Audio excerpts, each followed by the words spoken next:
Were you concerned about that? I mean, pretty much they sat everybody, like I said yesterday, from Jared Goff to Warren Beatty. Anybody in the history of the Rams pretty much got sat. The Los Angeles Rams. I mean, any concern over that? No, not at all. Talking with Coach McVay about it and a lot of the players, I mean, that was a meaningless game. You don't want to go out there and get a guy hurt. What he said was the risk outweighed the reward, right? So, okay, if we do win, we get the 3 seed.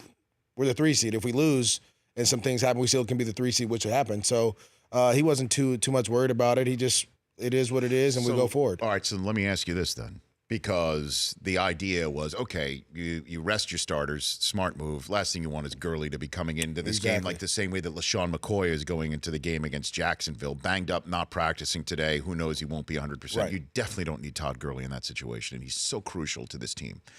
Understand. But the idea was you lose, you wind up the 4 seed. Now, yes, that brings Cam Newton into your house most likely. But now, obviously, this is all something that is not guaranteed to pre-think, but it's much better to be the 4 seed. You get the win, and you get to take on Nick Foles in Philadelphia as opposed to have to go to Minnesota, where the Rams started with a great first 15 scripted, scored, and then one time they visited that building, scored right off the bat, and then Minnesota smacked them down. You don't give any credence to that thought? Not really. When you listen to the way the Rams spoke after the game, they wanted to go back to Minnesota. They wanted a chance to go back and redeem themselves against that team. We had a great defense. They played well, but it was 7-7 going into the fourth quarter.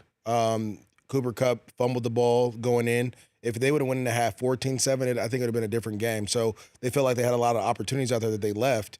And then on top of that, you played both of those teams, so it doesn't matter wherever you go. You just have to go. You know, going into Minnesota, you're more prepared for that atmosphere. You went there before. You know how loud it's going to be. You know what to expect. If you go to Philly, you don't know what's going to happen. You don't know what the weather's going to be like. As we've seen the last couple of weeks, it's been freezing on the East Coast.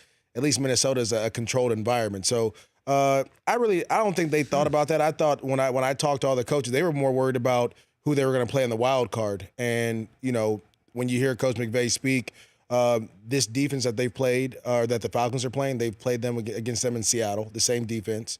It's the same defense the Jaguars ran, they played it against. So they're more familiar with the schematic part of Atlanta's defense than they are anything else. The Rich Eisen Show, weekdays at noon Eastern on Audience.